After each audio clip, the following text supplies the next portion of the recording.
Boa noite, amada igreja. Saúdo a todos com a graça e a paz do nosso Senhor e Salvador Jesus Cristo.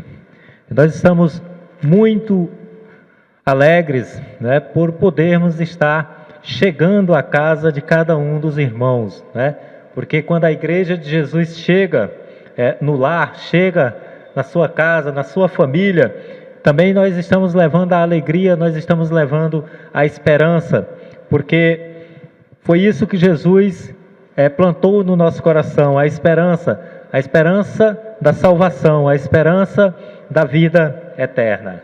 Eu gostaria de pedir nesse instante aos amados irmãos que estão nos acompanhando através da rede social, que possa abrir a sua Bíblia no Evangelho de João, onde nós iremos fazer a leitura praticamente do capítulo 11 de João. Nós vamos ler do versículo 1 até o 6, depois a gente vai ler o versículo 11 e em seguida a gente vai ler do 20 ao 46.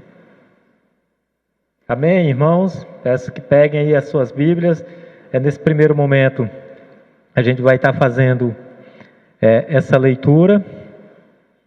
João, capítulo 11, verso de 1 a 6, diz assim, a palavra do Senhor.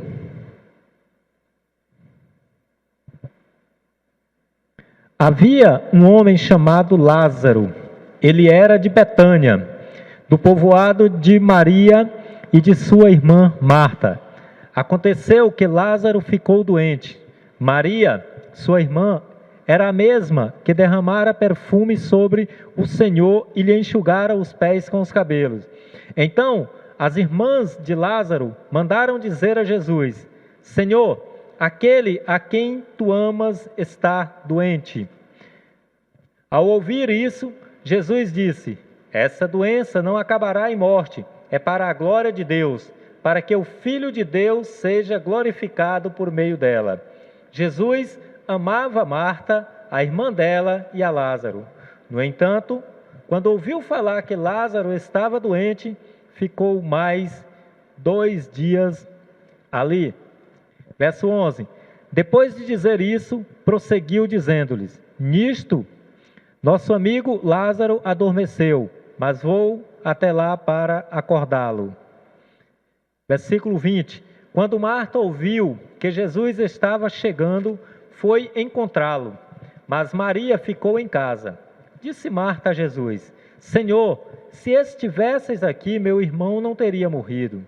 Mas sei que mesmo agora Deus te dará tudo o que pedires. Disse-lhes Jesus: o seu irmão vai ressuscitar. Marta respondeu: eu sei que ele vai ressuscitar na ressurreição do último dia. Disse-lhe Jesus: eu sou a ressurreição e a vida. Aquele que crê em mim, ainda que morra, viverá. E quem vive e crê em mim, não morrerá eternamente. Você crê nisso? Ela lhe respondeu: sim, Senhor. Eu tenho crido que tu és o Cristo, o Filho de Deus que deveria vir ao mundo. E depois de dizer isso, foi para casa.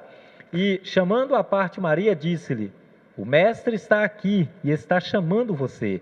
Ao ouvir isso, Maria levantou-se depressa e foi ao encontro de Jesus. Jesus ainda não tinha entrado no povoado, mas estava no lugar onde Marta o encontrara.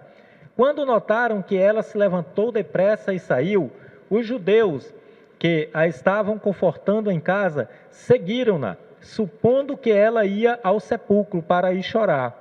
Chegando ao lugar onde Jesus estava e vendo-o, Maria prostrou-se aos pés de Jesus e disse: Senhor, se estivesses aqui, meu irmão não teria morrido. Ao ver, chorando Maria e os judeus que a acompanhavam, Jesus agitou-se no espírito e perturbou-se. Onde o colocaram? Perguntou ele. Vem e vê, Senhor, responderam eles. Jesus chorou. Então os judeus disseram: veja como ele o amava. Mas alguns deles disseram: ele, que abriu os olhos do cego, não poderia ter impedido que este homem morresse? Jesus outra vez profundamente comovido, foi até o sepulcro. Era uma gruta com uma pedra colocada à entrada. Tirem a pedra, disse ele. Disse Marta, irmã do morto. Senhor, ele já cheira mal, pois já faz 4 dias. Disse-lhe Jesus, não lhe falei que, se você cresce, veria a glória de Deus?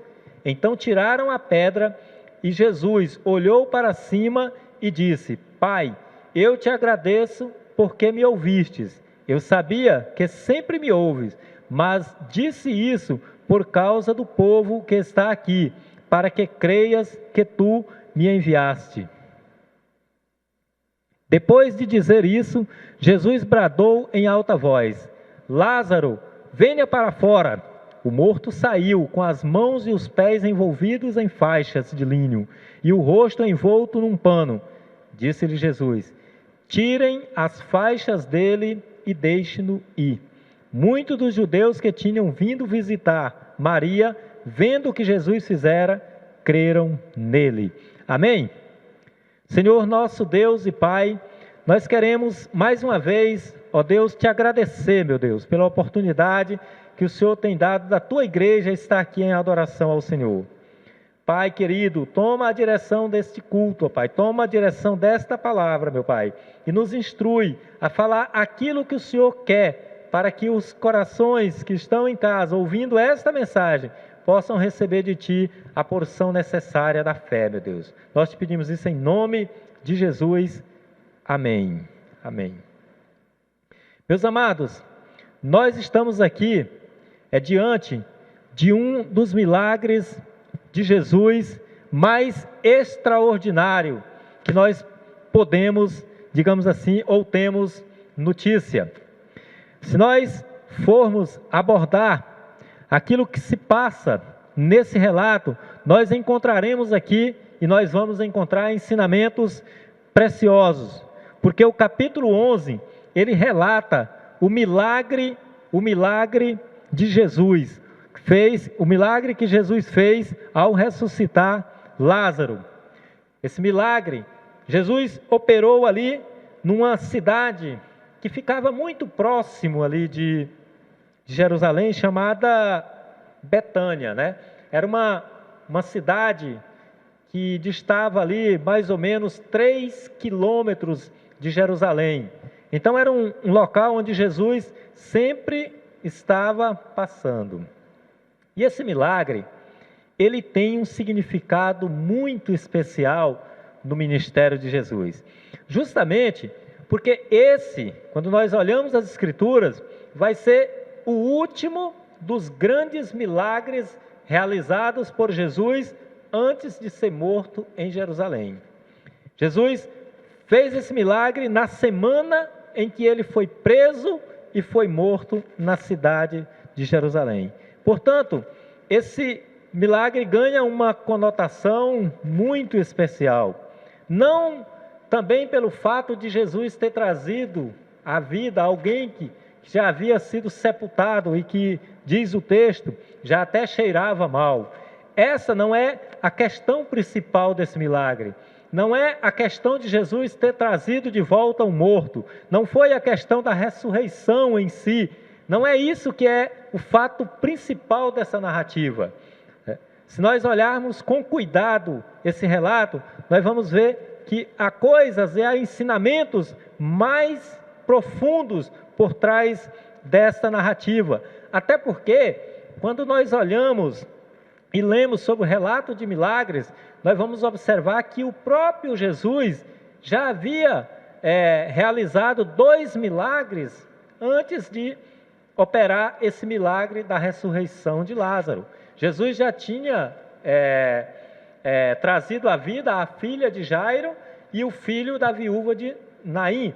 Então não era a primeira vez que alguém estava sendo trazido de volta da morte. Aliás, Jesus nem foi o único a fazer isso, porque antes de Jesus, nós temos relatos no Antigo Testamento de homens como Elias e Eliseu, que também operaram, foram usados por Deus para trazer de volta à vida aqueles que já haviam morrido. Então, se esse não é o fato principal, se a ressurreição em si, o devolver a vida àquele defunto, não é a questão principal, então o que pode estar por trás dessa narrativa, né? Que nós podemos imaginar que seja tão importante? A questão central nessa passagem não é o milagre em si, como nós falamos, mas é aquilo que ele representou. Meus amados, esse milagre que está narrado aqui nesta passagem, ele é um milagre que ele revela e que ele tem como objetivo a glorificação do Filho de Deus. Inclusive, o próprio Jesus, no começo da narrativa, se os irmãos ficaram atentos lá no versículo 4, ele diz qual é o objetivo desse milagre. No verso 4, o que ele diz? Essa enfermidade não é para a morte, mas para a glória de Deus, para que o Filho de Deus seja glorificado por ela. Portanto, o propósito desse milagre é glorificar o nome de Jesus. Esta é a questão principal. Glorificar o nome de Jesus, para que, ao nome de Jesus, todo joelho se dobre e toda língua confesse que Jesus Cristo é o Senhor, conforme nos relatou o apóstolo Paulo, lá em Filipenses, capítulo 2, versículo de número 10. Então, esse milagre, depois que Jesus opera esse milagre na vida de Lázaro, naquela região de Betânia, nós vamos olhar e observar o quê? Que através dos milagres, pessoas encontraram Jesus. E quem encontra Jesus, encontra a vida. Amém? Quem encontra Jesus, encontra a vida. Por isso, todos nós temos a necessidade de encontrar Jesus. Eu tenho a necessidade de encontrar Jesus, assim como você que está aí na sua casa, no conforto do seu lar, você também tem a necessidade de encontrar Jesus. E todos aqueles que se encontram com Jesus têm como resultado a vida para aqueles que creem e a morte para aqueles que não creem. Porque o rejeitar a Jesus também é uma sentença de condenação. Portanto, essa cidade pequena, talvez sem tanta importância dentro do contexto geográfico, ela foi palco. Nesse instante aqui, como nós vimos, né, ela foi palco de um desses encontros de Jesus. O encontro de Jesus com a morte que resultou em vida. O encontro de Jesus com a morte que resultou em vida. E nesse relato, nós podemos aprender importantes lições. Primeiro, porque quando nós olhamos detalhadamente, principalmente quando a gente olha aí do verso 17 até o verso de número 27, nós vamos observar que este milagre, ele é um milagre revelador, por aquilo que ele desvenda, por aquilo que ele mostra, por aquilo que ele descortina, ele se torna um milagre revelador. Primeiro porque, lá no verso de número 21,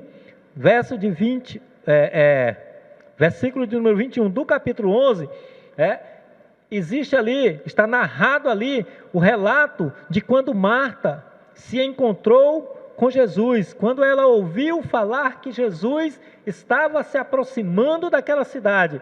Marta se adiantou e foi ao encontro de Jesus nos arredores da cidade. E o que aquela mulher diz ao encontrar Jesus é revelador, porque revela a esperança que estava plantada dentro do coração fiel daquela mulher. E muitas mulheres na Bíblia demonstraram a sua fé, demonstraram o seu conhecimento das doutrinas bíblicas. E Marta, que muitas vezes nós julgamos por aquela situação, né, daquele jantar em que Marta trabalha enquanto Maria adora Jesus, às vezes ela é colocada um pouco de lado, mas esse texto traz Marta para o local central da narrativa.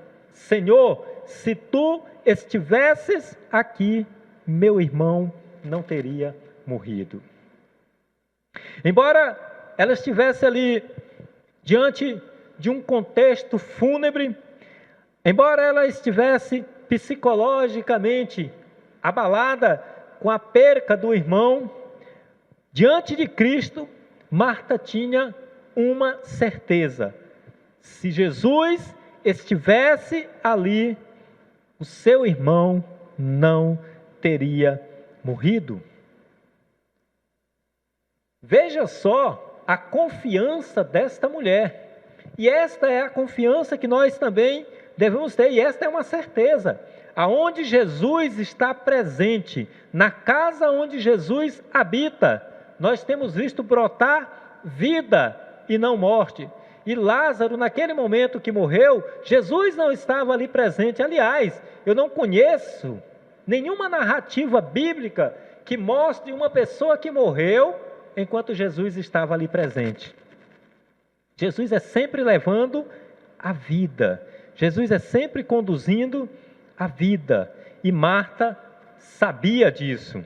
Ela tinha o conhecimento: Senhor, se o Senhor tivesse chegado um pouquinho antes, o meu irmão estava vivo. Porque ela conhecia. É igual aquela frase que Paulo diz: eu sei em quem eu tenho crido. Olha só a confiança que Marta tinha em Jesus. Ela sabia, ela tinha certeza que Jesus poderia evitar aquela tragédia. Mas ela, diante de Jesus, uma coisa também é reveladora. Jesus, quando soube que Lázaro estava enfermo, um detalhe não pode escapar à nossa percepção. O texto diz que Jesus ainda demorou 2 dias. E Lázaro era alguém muito próximo de Jesus. Lázaro era amigo de Jesus. Aquela família era do contexto quase que familiar de Jesus. E alguém chegou para Jesus e disse: olha, aquele a quem tu amas está enfermo. Tá bom, daqui a pouco eu vou. E sabe o que Jesus fez? Ao saber que Lázaro estava enfermo, ele disse: olha, esta enfermidade não é para a morte, mas é para a glória de Deus. E ele pegou ali as suas coisas e foi para onde? Não foi para Betânia. Jesus ainda vai até a Judéia. Vai até a Judéia. Demora-se ali mais um pouco. E quando Jesus retorna, Lázaro, aliás, quando Jesus sai lá da Judéia, quando ele decide ir ao encontro de Lázaro, Jesus sabia que Lázaro já estava morto, e ele até diz isso: olha, vou ter com meu amigo Lázaro, porque ele dorme. E ele diz para os seus discípulos: Lázaro morreu.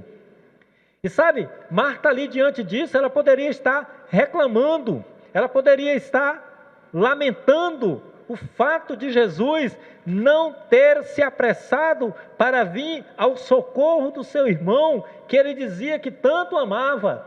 Mas não, ela aproveitou aquele momento para reforçar o seu conhecimento doutrinário, a sua fé, aquilo que o próprio Cristo havia plantado no coração dela, para dizer: Senhor, eu creio em Ti, e eu sei que o Senhor é o condutor de todas as situações, e essa situação não teria chegado à morte de meu irmão se o Senhor estivesse aqui. Glória a Deus. Mas ela não parou aí. Marta não parou aí. Ela ainda avançando no diálogo com Jesus, ela disse: olha, não só o Senhor poderia ter evitado a morte do meu irmão se estivesse aqui, mas eu bem sei, diz o verso de número 22, mas também agora sei que tudo quanto pedires a Deus, Deus tu concederá. Novamente, Marta nos surpreende com uma revelação surpreendente, né? Quando ela diz: eu sei que há de ressuscitar na ressurreição do último dia. Quando ela diz aqui, ó, diante da declaração de Marta, ela diz: eu sabia, portanto eu sei que se o Senhor estivesse aqui, Lázaro não teria morrido, mas já que está aqui, agora eu sei que tudo quanto pedires a Deus, Ele te dará. E Jesus respondeu o que para ela? Diante daquele diálogo, daquela afirmação de Marta, Jesus disse assim: Lázaro, teu irmão Lázaro, verso de número 23, teu irmão Lázaro há de ressuscitar. Jesus faz uma promessa: Lázaro vai ressuscitar. E o que é que Marta diz naquela hora? Marta diz: eu sei, Senhor. Eu sei que ele há de ressuscitar na ressurreição do último dia, verso de número 24. Embora ela tivesse perdido ali o seu irmão recentemente, ela continuava firme na doutrina que ela havia aprendido.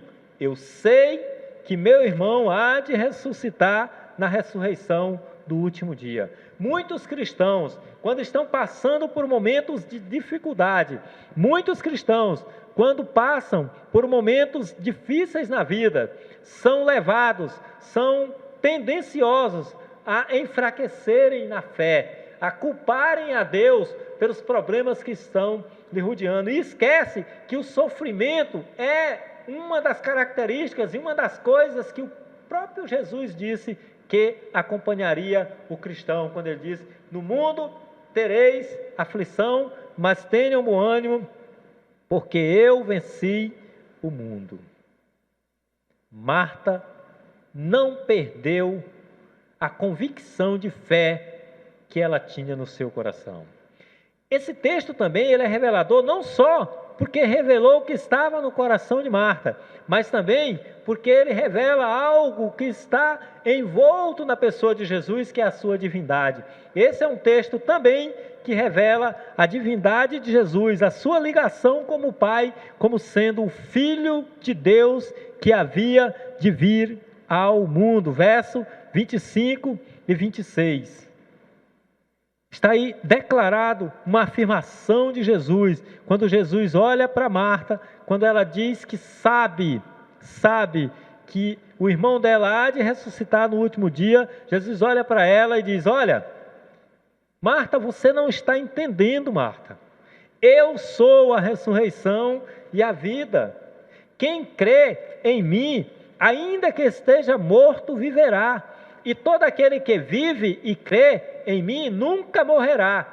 Crê tu isto? Verso de número 26.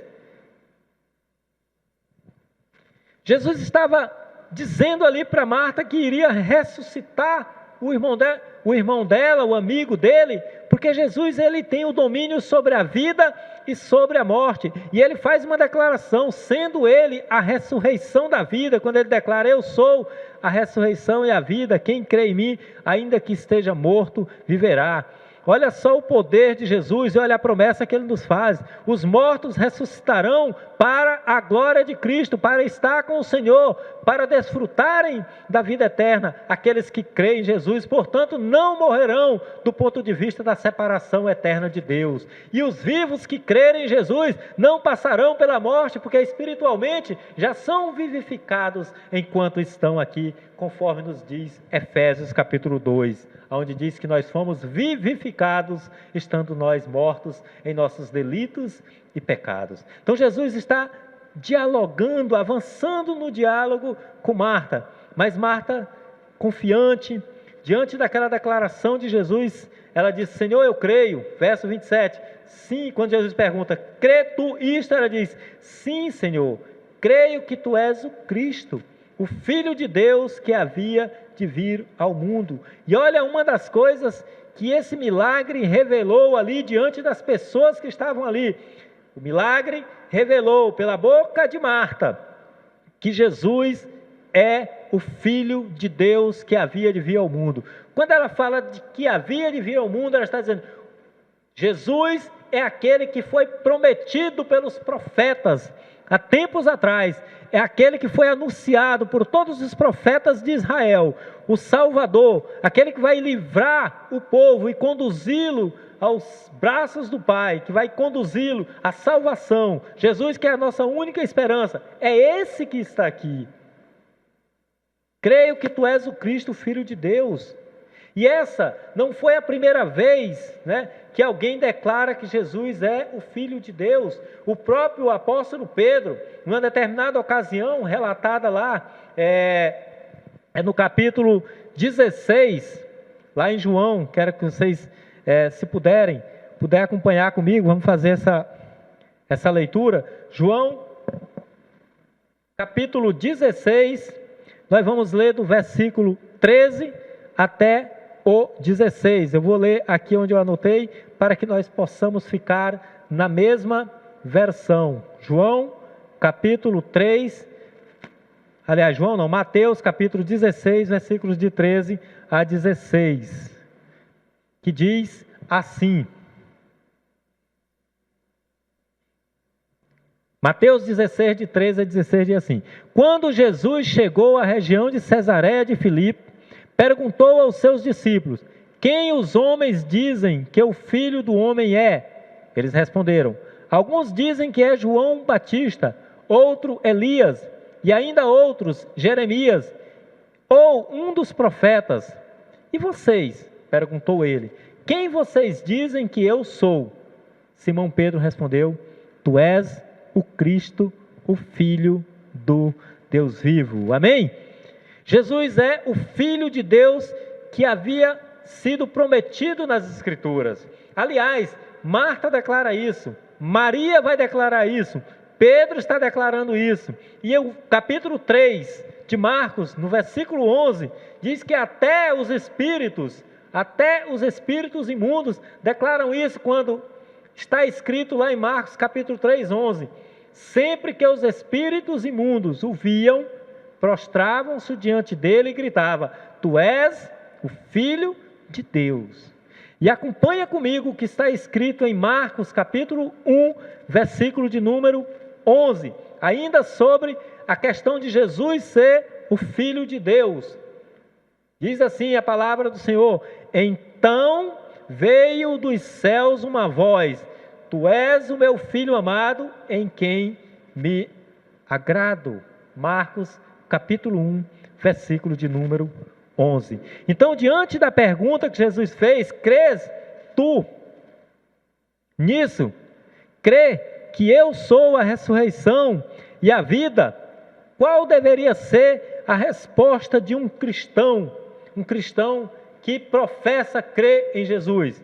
Diante desta pergunta, meus amados, não existe outra resposta aceitável, não existe outra resposta possível que não seja: sim, Senhor, creio que Tu és o Cristo, o Filho de Deus que havia de vir ao mundo. Nenhum cristão, nenhuma pessoa que possa abrir a boca e declarar que é serva do Senhor, pode dizer ou pode discordar desta frase, desse versículo, porque ele é central no conhecimento de Deus, e ele é central no desenvolvimento da fé. Saber que Jesus é o Cristo, o Filho de Deus que havia de vir ao mundo. Isso conforta os nossos corações, porque nós sabemos que nós não estamos crendo numa esperança vã, nós não estamos crendo em algo que foi inventado, mas nós estamos crendo naquilo que foi prometido por profecia, com riqueza de detalhes, por diversos profetas. Jesus é anunciado desde o Antigo Testamento, e todo cristão deve saber, deve crer que Jesus é o Messias, aquele que foi prometido, Filho de Deus. Porque se nós não tivermos essa convicção de que Jesus é Filho de Deus, se nós não tivermos essa convicção de que Jesus é aquele que foi prometido nas Escrituras, eu posso dizer para vocês que a nossa fé é vã. A nossa fé é vã. Não existe cristianismo sem o reconhecimento de Jesus como sendo o Filho de Deus. Se Ele não é o Filho de Deus, aquela cruz, de fato, é loucura do ponto de vista tal qual nós conhecemos ser a palavra loucura.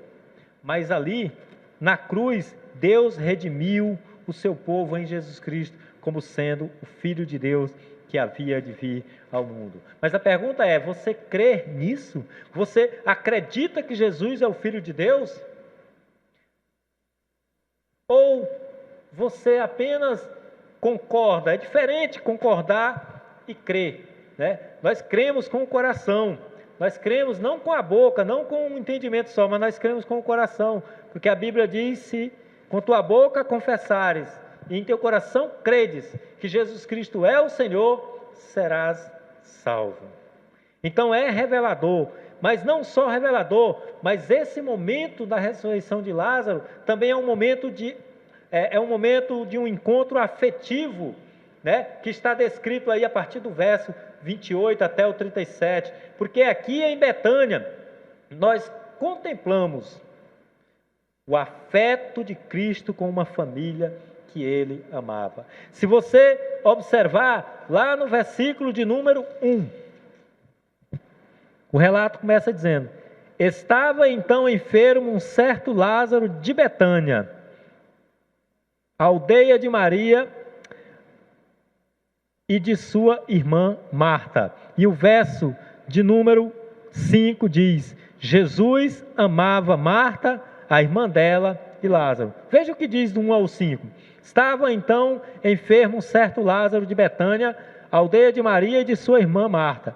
E Maria era aquela que tinha ungido o Senhor com unguento e tinha enxugado seus pés com seus cabelos, cujo irmão Lázaro estava enfermo. Mandaram-lhe, pois, suas irmãs dizer: Senhor, eis que está enfermo aquele que tu amas. Esse encontro aqui também é um encontro que mostra a afetividade que Jesus tinha com esta família, o amor e o carinho que Jesus tinha tanto com Lázaro, quanto com Maria, quanto com Marta. Jesus amava essa família. Jesus, ele demonstrava um carinho muito especial, porque como esta cidade ficava às portas de Jerusalém, talvez fosse um local de repouso para Jesus. Jesus demonstrava ter, digamos assim, intimidade de conversa, intimidade de relação com essa família. E que bom, é bom quando a gente tem amizades verdadeiras. E aqui Jesus demonstra esta amizade com essa família. Tanto é que Maria, quando é dito que Jesus havia, através de Marta, avisado para ela que ele estava ali, que estava querendo falar com ela, Maria se apressa e ao chegar aos pés de Jesus, ela se atira em atitude de adoração aos pés de Jesus. Maria adorou ao Pai. E aquele momento ali, ele foi um momento muito, digamos assim, de muita emoção, onde as emoções foram extravagadas, porque quando viu Jesus que Maria estava chorando, quando viu Jesus que os judeus que estavam com ela também estavam chorando, Jesus foi tomado de intensa emoção naquele momento, nos diz o verso de número 33. Então Jesus pergunta: onde colocaram o morto? E eles disseram: Senhor, vem e vê. Então naquele momento o coração de Jesus se encheu de emoção, a ponto do verso 35 dizer: Jesus chorou. Mesmo sabendo que ia trazer Lázaro de volta à vida, Jesus, naquele momento, tomado de emoção, chorou porque ele tinha ligações afetivas com aquela família. Então, diante das lágrimas de Jesus, iniciou-se ali o quê? Um burburinho. Alguns judeus disseram: olha como ele gostava dele, né? Esse choro representa o quanto ele amava. E outros lá diziam que nada. Se ele amasse, ele estava aqui, né? Não foi ele que curou, restaurou a vida, a vista a um cego de nascença, porque Jesus, antes desse milagre, curou um cego de nascença. E por que ele não curou a Lázaro?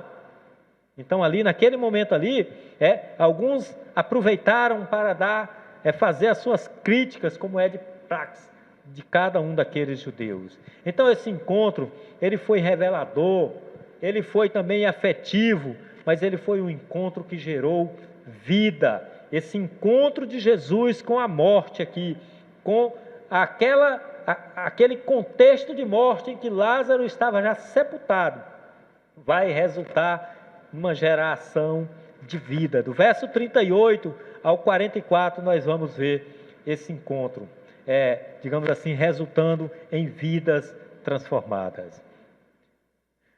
Ao mesmo tempo, digamos assim, né, mesmo diante de uma aparente impossibilidade, nós vamos ver que esse encontro, ele gerou vida, porque as condições que estavam postas, era uma situação quase que irreversível. Jesus já vinha de uma situação, digamos assim, que era considerada irreversível quando ele curou um cego de nascença, e ninguém tinha notícia de alguém ter curado um cego de nascença. Jesus curou. E agora ali, embora nós tenhamos relatos de alguns milagres, ninguém jamais ouviu falar que alguém em tempo algum ressuscitou alguém que já estava sepultado há mais de 3 dias, porque já estava com 4 dias que Lázaro havia morrido, já cheirava mal.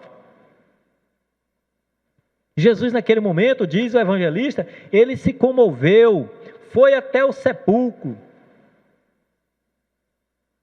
e disse aquela frase marcante: tirai a pedra. E quando ele disse tirai a pedra, novamente Marta aparece na cena e ela diz: mas Senhor, já cheira mal, porque já é de 4 dias. Para Marta, aquele momento ali, aquela pedra que foi posta diante daquele sepulcro, ela cumpriu muito bem a sua função, evitar com que o mau cheiro pudesse ser exaurado naquele ambiente.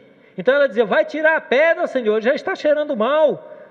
Então Jesus olha para ela e diz: Marta, não te hei dito que se creres, verás a glória de Deus? É como se Jesus estivesse dizendo: Marta, você ainda não conseguiu enxergar que eu vou operar um milagre aqui, que eu vou trazer à vida Lázaro, embora ele esteja já há 4 dias sepultados.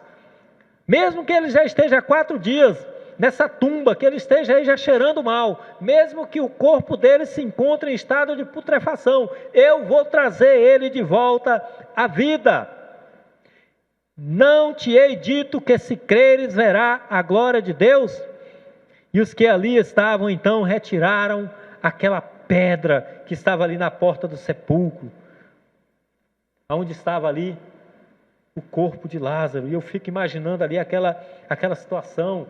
Jesus ele se posiciona ali na cena da ressurreição, e ele levanta ali os olhos dele ao céu, no versos 41 e 42, e ele começa a orar. E ele diz, verso de número 41, 42, ele diz: levantando os olhos para o céu, disse: Pai, graças te dou por me haveres ouvido. Eu bem sei que sempre me ouves, mas eu disse isso por causa da multidão que está ao redor, para que creiam que tu me enviastes. A oração de Jesus, ela chama a atenção, porque Jesus claramente nos diz aqui que esta oração não foi o catalisador, não foi ela o motivo da ressurreição de Lázaro.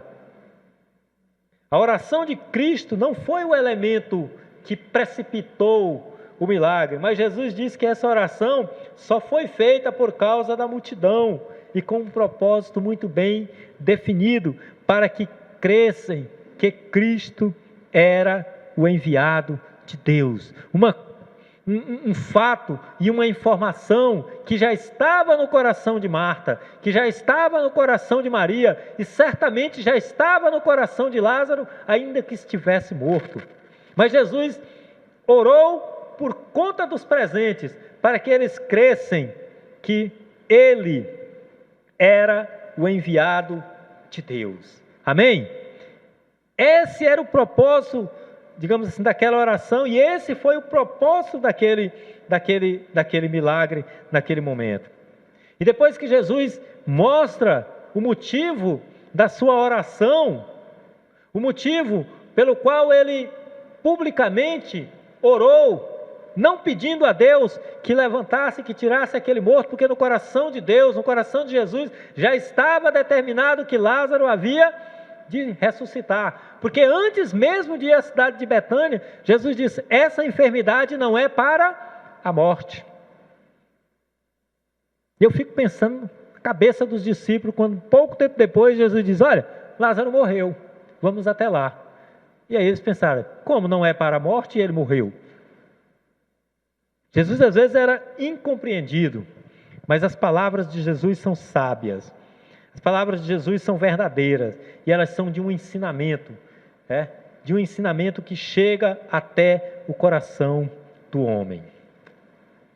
Após evidenciar esse motivo, Jesus disse, que eles tiraram a pedra. Jesus olha para o sepulcro e brada: Lázaro, Lázaro, sai para fora.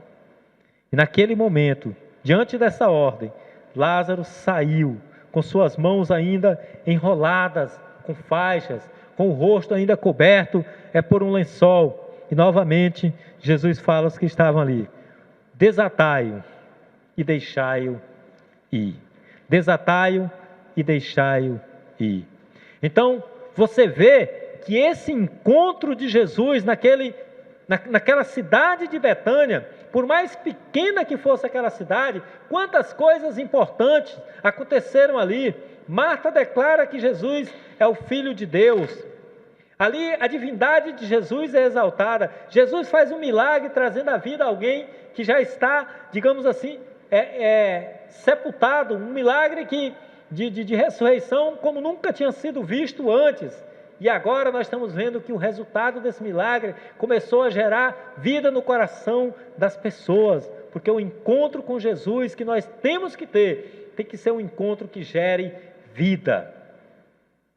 Então esse encontro com a palavra gerou vida para Lázaro, mas esse encontro da palavra de Jesus, Lázaro, sai para fora, não gerou apenas vida do ponto de vista físico, orgânico, no corpo de Lázaro, gerou vida para aqueles que estavam ali assistindo e presenciando aquele momento glorioso que Deus estava,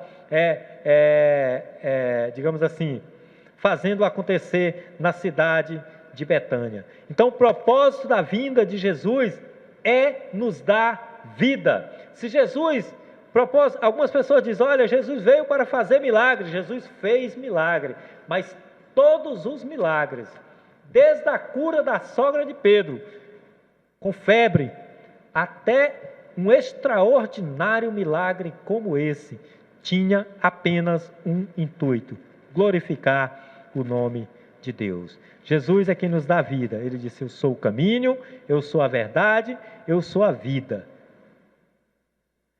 E ele disse, aquele que crê em mim, ainda que esteja morto, viverá. Crê tu nisso? Você crê nesta verdade? Você crê que Jesus Cristo é a vida? Você crê que a condição de todo homem que ainda não aceitou a Jesus é a morte?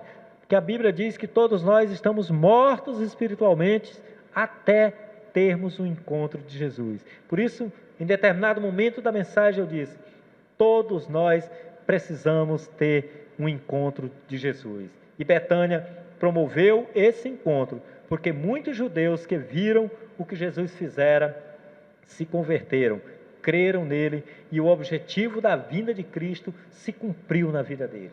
E se você compreendeu essa mensagem, se você entendeu essa mensagem, você também deve crer em Jesus, caso você ainda não tenha feito essa decisão. Eu te convido, creia em Jesus, para que Jesus possa produzir vida no teu coração, possa produzir sentido à sua vida. Essa mensagem de Lázaro não pode ficar como apenas uma narrativa, ela tem que ter um significado especial na sua vida e na vida da sua família. Amém? Vamos orar mais uma vez, encerrando o culto dessa noite, encerrando essa mensagem. Nós ainda vamos cantar mais um pouco. Vamos orar. Nosso querido Deus e Pai, nós queremos te agradecer, Senhor, porque o Senhor tem sido bondoso e generoso para com a tua igreja, meu Deus. Obrigado, ó Deus, por o Senhor ter plantado a tua palavra em nosso coração, meu Deus, nos dado vida, mesmo nós estando já mortos, ó Pai, espiritualmente. O Senhor nos vivificou pela tua palavra, meu Deus. Obrigado, Senhor. Abençoa cada lar, cada família, cada um dos que estão participando desse culto, mesmo estando nas suas casas, meu Deus. Nos prepara para ter uma boa semana, meu Deus. Uma semana abençoada pelo Senhor, na tua presença. Nós te pedimos isso em nome de Jesus. Amém, Senhor.